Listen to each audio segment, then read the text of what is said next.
గారు నమస్తే. నమస్తే. నమస్తే మురళి గారు, మనం చాలా సందర్భాల్లో పీఓజేకే గురించి మాట్లాడుకున్నాం. అయితే ఈ మధ్యకాలంలో ఎప్పుడూ లేనంత ఎక్కువగా అక్కడ ప్రజలు తిరగబడ్డం మొదలుపెట్టారు.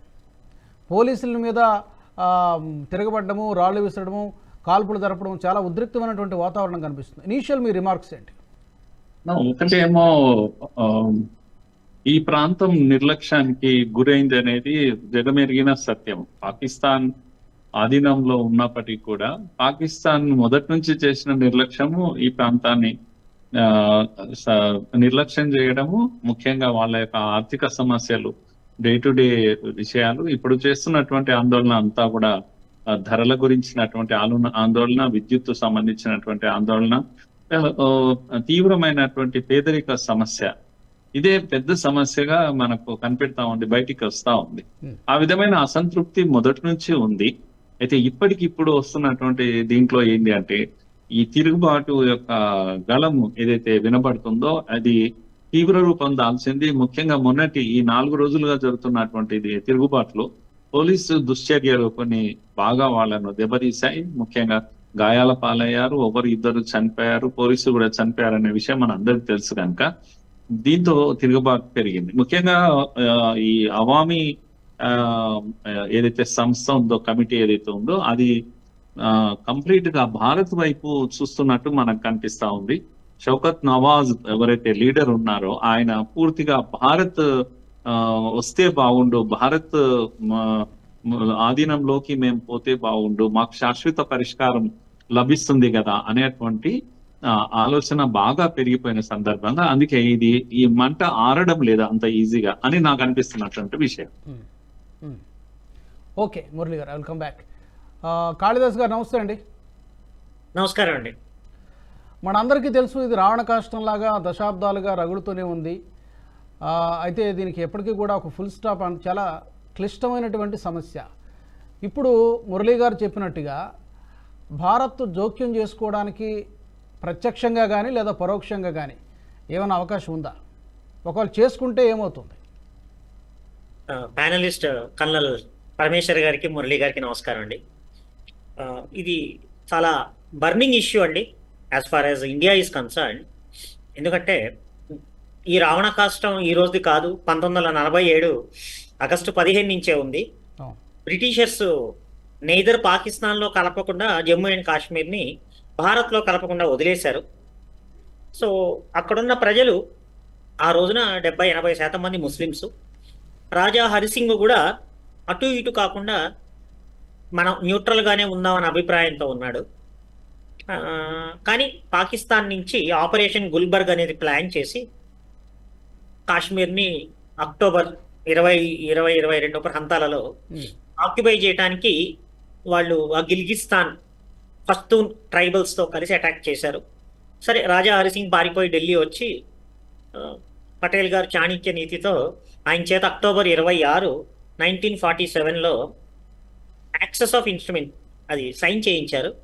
దాంతో మన army and air force air lift చేసి పాకిస్తాన్ ఆర్మీయే వచ్చింది, కానీ పేరుకు మాత్రం ట్రైబల్స్ అని పేరు పెట్టి వచ్చారు. వాళ్ళతో మంచి యుద్ధం చేసి దాదాపుగా వాళ్ళు ఆక్యుపై చేసిన 40-50% వరకు నెట్టేశారు. దాంతో వాళ్ళు ఓడిపోతూ చావు తెలివితేటల్లాగా యునైటెడ్ నేషన్స్కి అప్పీల్ చేస్తే కొంచెం తొందరపాటుగానో అనాలోచితంగానో నెహ్రూ గారు ఒప్పుకొని దాన్ని యునైటెడ్ నేషన్స్ తీసుకెళ్ళి అదో పొరపాటు అయిపోయింది. వాళ్ళు యథాస్థితి స్టేటస్ ఆఫ్ ఎక్కడి నుంచి వచ్చారో అక్కడికి నెట్టివేసి ఉంటే ఈ రోజున సోకాల్డ్ పిఓకే అండ్ మన కాశ్మీరు రెండు మన దగ్గరే ఉండేవి. ఇది చిన్న నేపథ్యము.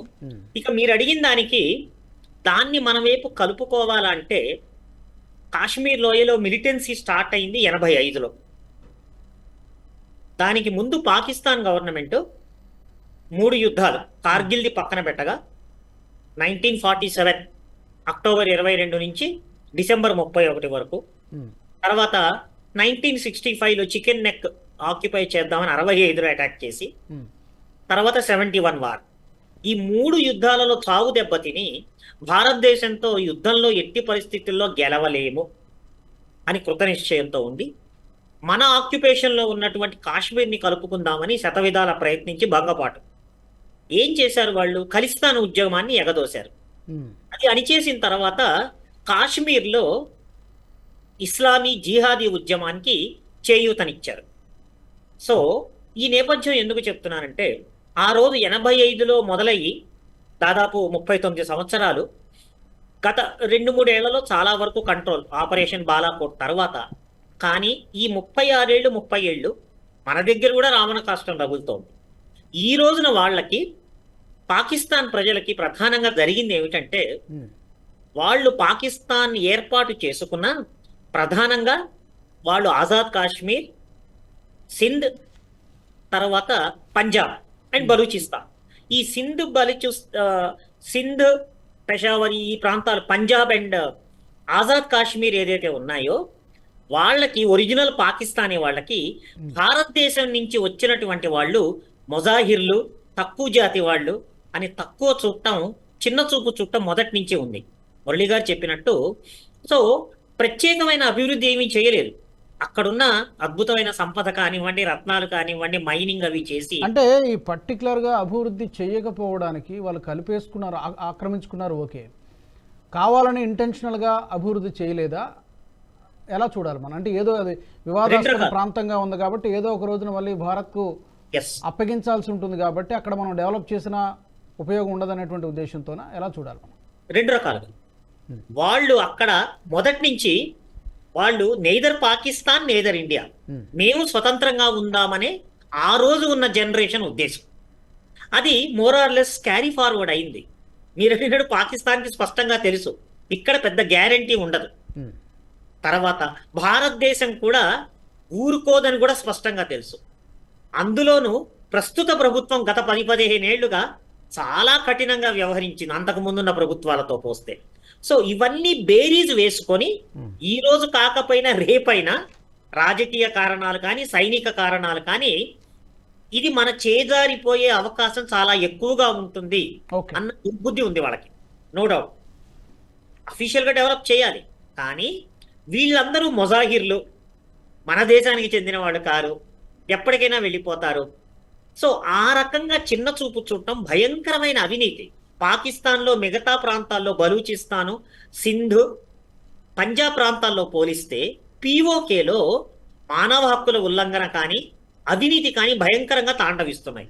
ఓకే, బేసిక్గా వాళ్ళు కూరగాయలు కానీ, పాలు కానీ, గోధుమ రొట్టె కానీ, మన ప్రజలే వాళ్ళు, మనం తినే మన అలవాట్లే వాళ్ళకి. అది కూడా దొరకని పరిస్థితి, గడ్డు పరిస్థితి, విద్యుత్ కొరత గత సంవత్సరం నుంచి తాండవిస్తోంది.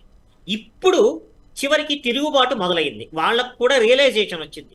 కానీ మనము ఎందుకు కలుపుకోవాలి, కలుపుకోకూడదు అన్నది మీరు వేరే ప్రశ్న వేస్తే మిగతా ప్యానెల్స్ ద్వారా నా అభిప్రాయం చెప్తాను. ఈ వీడియో మీకు నచ్చినట్టయితే లైక్ చేయండి, 10 మందికి షేర్ చేయండి. అలాగే కామెంట్ల రూపంలో మీ అభిప్రాయాలను మాతో పంచుకోండి. Nationalist hub group of channels ను సబ్స్క్రైబ్ చేసుకుని తెలుగునాట జాతీయవాద జర్నలిజాన్ని ప్రోత్సహించండి. ఈ వీడియో కింద ఉన్న బెల్ ఐకాన్ పై క్లిక్ చేయడం మర్చిపోవద్దు.